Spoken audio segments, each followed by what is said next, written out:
Hi everyone, it's Steve Barrett here. Welcome to another edition of Coffee Break. I'm the editorial director of PR Week here with another show.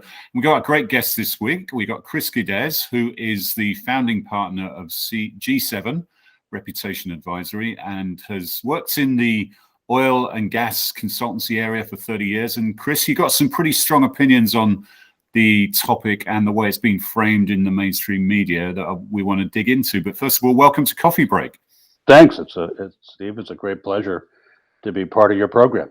Yeah, and you've spent time at Chevron, Texaco. You've been on the agency side at Edelman, Hill and Knowlton, MSL, I think, way back in the day. So why don't you quickly just introduce yourself from that point of view in terms of your experience and where you're coming from? Well, you spend the amount of time in oil and gas sector like I have had, you pretty much spend a lot of time in the crisis and risk sector as well.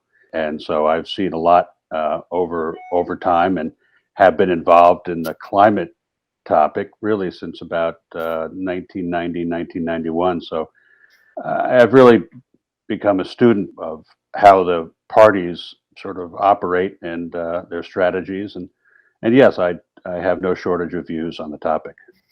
Well, why don't we get into that? You wrote a LinkedIn post, which in no uncertain terms laid out your position, but just for the listeners, maybe just give us your point of view in a quick potted format. Happy to. Well, there's sort of been a move afoot for the last 5 or so years, prompted by the environmental activist community that's concerned about a lack of progress on solutions toward climate change, to try to, if you will, choke off the supply chain for oil and gas companies, whether they're targeting the law firms that do work for them and now targeting the communications consultancies, whether it be marketing or PR or lobbying for the oil and gas sector, and presumably get them to speed up transition or otherwise, frankly, go out of business for the benefit of the environment. And I think it's to try to shame oil companies or to shame PR consultancies from doing business with oil companies. There's a lot of danger to that in terms of setting a bad precedent. But frankly, most important, it infringes on the fundamental right to freedom of speech. And I think whether you're in the oil and gas business or not, whether you're in the PR business or not, people ought to be concerned about what kind of precedent that sets.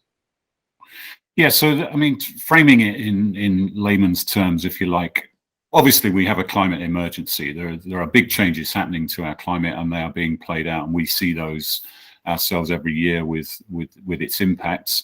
We have companies that are evolving, and the big players in that sector, BP, Chevron, Exxon, are all making statements about evolving their business to move away from dependence on fossil fuels. And we have lobby groups, which is not, and activist groups who want things to happen faster. And the COP26 conference last year, redefined the fact that we do have a climate emergency, and then we've got to balance that with we need energy to survive. Everybody needs heating, lighting, etc. We need power. So why do you think the argument is getting so? Is this just a symptom of where we are in terms of dialogue in modern discourse, or what is it that's particularly worrying you about this, and even in the way it's presented in the mainstream media as well? Well, a couple of dimensions to that, Stephen. First off, again, as I said earlier, I've been in this business for 30 some odd years, and go back to the Kyoto protocols. And over that entire time, the activist community, with the best of intentions, but has employed a single strategy, which is to demonize the oil and gas sector and other sectors, and to practice confrontation and threat. Now, I think if there's one universal takeaway from COP26, is that we are nowhere near where we need to be as a planet to address climate change. So, going back to the old definition of insanity is doing the same thing in the same way and expecting a different outcome. You got to ask yourself, has the strategy that the activist community continues to employ, paying sufficient dividends? And the answer has to be no. I mean, the US Congress is nowhere. Most governments are nowhere close to putting in place the right policy steps. Ironically, it's the private sector that is not waiting for them and is moving forward. Witness the $700 billion in energy transition investment last year and the moves by the car companies. So, no, I don't think confrontation and demonizing anybody is going to get us to where we need to be in addressing climate change. Yeah, no, I guess that's the argument from, say, Edelman's point of view, which seems to be the butt of a lot of this attention, is that we're better off working inside the tent to change from within and to help companies evolve to that next stage beyond fossil fuels than purely just saying goodbye to them and letting them, get on with it on their own. And some would say that even if all of the Western-based oil and gas companies pulled out of it, then there would be plenty of people in Russia or China or other parts of the world that would step in, and we'd actually wouldn't have a net benefit. What's your take on that? Well, I think there's something to it. I'm not inside the tent at Edelman. I don't know what Richard has got going on in his head and what kind of thought process there is. But yeah, I mean, there is some fundamental realities to the climate challenge, and this is one of the reasons why it is so complicated, is that the world is not uniform or monolithic. There are growing economies, India, China, and elsewhere, that have a huge demand for energy and have a growing population, and there's a fundamental direct correlation between population growth and energy demand. You have to address it. You can't ignore that. You can't just turn off the spigots on the wells and turn off the pumps at the retail establishments. You need a transition. I think everybody understands that. It's about the speed of the transition and what that on the back end, what that looks like. Companies need help in communicating. They ask for help in communicating. And I think sometimes groups like Clean Creatives creates this false impression that the only thing that communications consultancies are doing for oil and gas companies is deception, which is flat out wrong. It's a big lie. And it doesn't help get us to where we need to be. Yeah. Clean creatives and other activist groups might say, well, look, we look back to tobacco, for example. That's a sector where Edelman used to represent tobacco companies, and now would never do that. And most, well, not all, but most other mainstream PR firms don't do that. In what way is oil and gas different to tobacco, for example, which had its time and then everybody recognized that it was time to move on? Where do you think we are in that pendulum, if you like, with the energy sector? Well, I think drawing comparisons to tobacco is a false equivalent. The global economy is dependent upon energy, and energy is a complex landscape. And I think where companies are going, where economies are going relative to transition, is that the endpoint will look like more of a mosaic of lots of sources of energy, lots of ways to use energy, lots of ways to save energy than it is today, and certainly from where it was 30 years ago. But again, this comparison to tobacco is not only a false equivalent, but again, it's used as a cudgel. It's used as a weapon to try to demonize a sector of business that is highly regulated, that by and large follows the law at all times, and for which there is a consumer demand, a micro consumer demand, but also a macro consumer demand. And it takes us down an unnecessary and unproductive path to just say these guys are the new tobacco.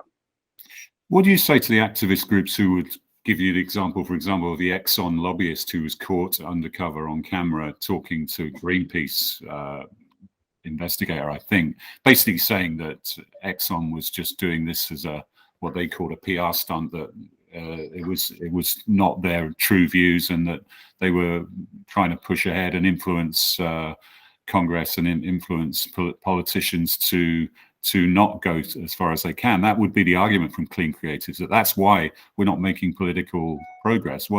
It's not a good look for the energy industry, is it, when one of their top lobbyists gets caught on camera saying stuff like that? No, absolutely not. And shame on those fellows for doing that. But this is, but at the end of the day, one has to ask, to what end? How are we accomplishing what needs to get accomplished? What's the scorecard?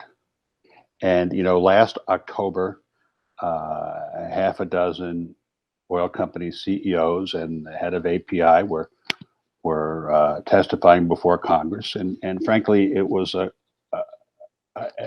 be blunt, it was a clown show.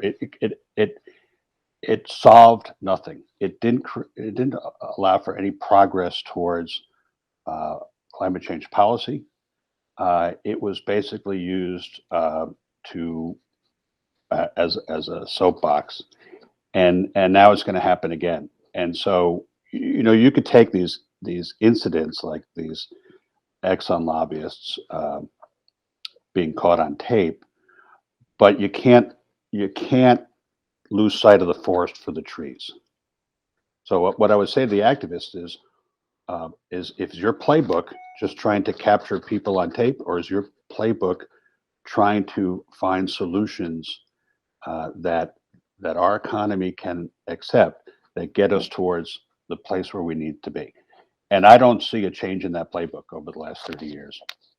So if we're not going to take the oxygen away of what you call it free speech, so they would say publicity, I guess, what would your solution be then to get us to a more sustainable future, which we clearly need to get to? What would your solution be, rather than the options being proposed by the activists?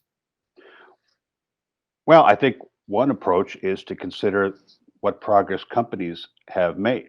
And I'm not just talking about oil and gas companies. I think, frankly, the sector that has made the most progress has been the auto sector. I mean, virtually every auto manufacturer has said, we will transition away from internal combustion engines by a certain date, whatever. They each has set their own targets. I mean, that is the kind of step change that's necessary. Consider it that in the US, 50%, give or take, of all oil consumption goes towards transportation. So if you transition away from the internal combustion engine, consider how much oil is no longer being used. And that's the market driving this. And then you look at, $700 billion last year invested in energy transition. And all the while, Congress and the White House can't get their act together in coming up with a climate policy. The market isn't waiting for that. So, and I think if the activist community, with the very best of intentions, wants to see more progress, it ought to consider, okay, how do we embrace that and encourage more by the private sector, versus trying to fight them every step of the way and take them to court in 15 different jurisdictions and just muck up the progress. Yeah, very quickly to end, Chris. I mean, that's what the trust barometer that Edelman produces says, that business is actually more trusted now than other institutions like government and media. And if I think of Unilever back in the day on the palm oil issue, I think they eventually embraced Greenpeace and had them even having their videos on their websites. So your solution would be to have a more cooperative strategy that is going to speed the changes you think are happening already, to try and get us to where we need to get to on climate. Yeah, I think there are going to be those companies in any sector that are trying to slow walk this. There are those that are seeing that their future requires transition, and I think it is no downside to looking at collaboration as an alternative to confrontation. Yeah. All right, And Chris. and for communicators, I think we play a role there. Yeah, for sure. No, absolutely. More important than ever. Thank you, Chris, for sharing those views. And yeah, let's look and see how this plays out. It's pretty important for the planet, for sure. I agree, Steve. Thanks very much.